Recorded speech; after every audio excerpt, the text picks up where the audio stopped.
I'm Nicole Davey Makris, and I'm going to be the Director of Operations for FC London. A little bit of what your position is all about.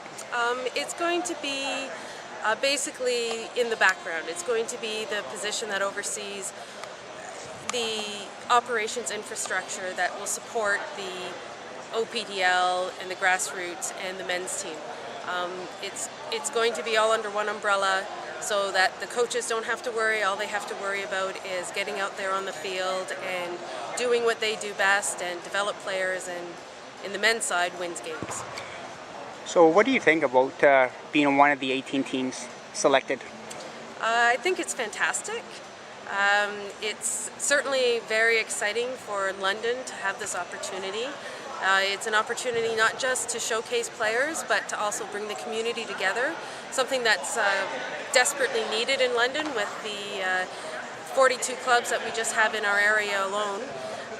Hopefully we can come together and bring some efficiencies in terms of operations and help support those clubs and their operations, and also of course help support their clubs with technical development and improving their coaching and improving their players, and which then allows us to pick from the cream of the crop.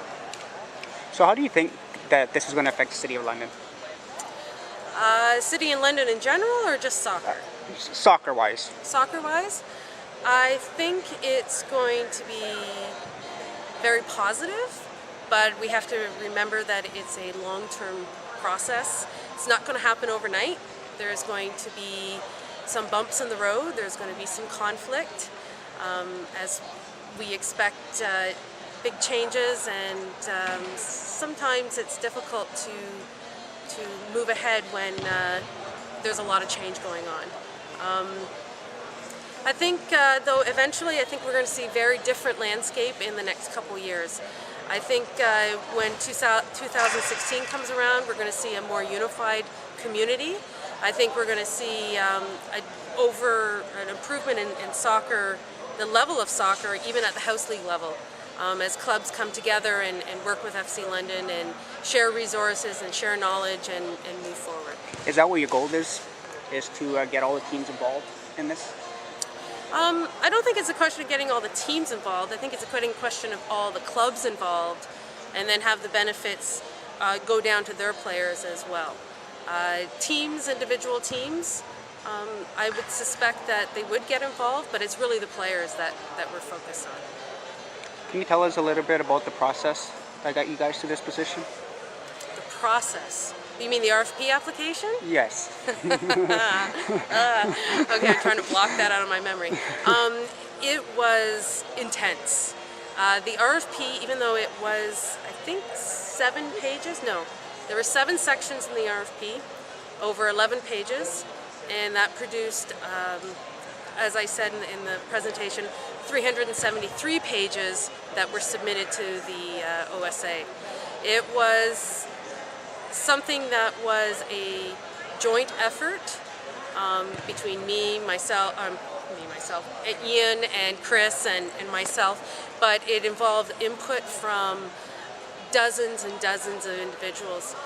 We couldn't have done it without their support. The City of London, EMSA, the Optimist clubs, the German club, North London, all of those clubs and individuals such as Linda Whitehead, Rock Basacco, San Bergina, all provided input, all took the time to offer support, and it was a great process. Intense, but it was great because it was nice to see everyone was supportive, and we have a lot of people on our side.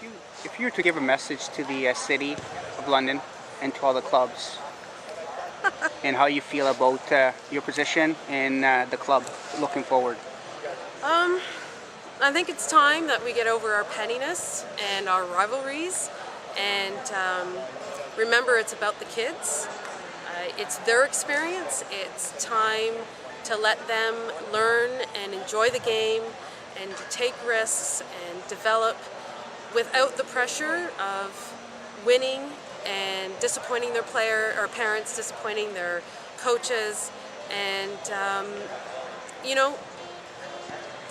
recognize that this is not something that the OSA has just thought up and imposed on us, that this is based on research and based on what's being done in the soccer nations of the world, and it's time for us to get on board and be realistic and learn from the experts and do what's best for the kids. So today's a special day, I guess, for you then. It's an absolutely very special day. How do you feel about everything that's gone on? The last couple of days, weeks, months? Yeah. Well, certainly the last week has been a whirlwind, but it's so exciting because it's the accumulation of a lot of effort, a lot of passion, and for the sport and for kids, developing Canada as a soccer nation. It's it's hard to put into words because I know there's a lot of hard work that's going to be happening. There's going to be some struggles and ups and downs, but today is very exciting, and I think everyone should be excited about what it can mean for soccer in London. Thanks for your time, and I wish you the best.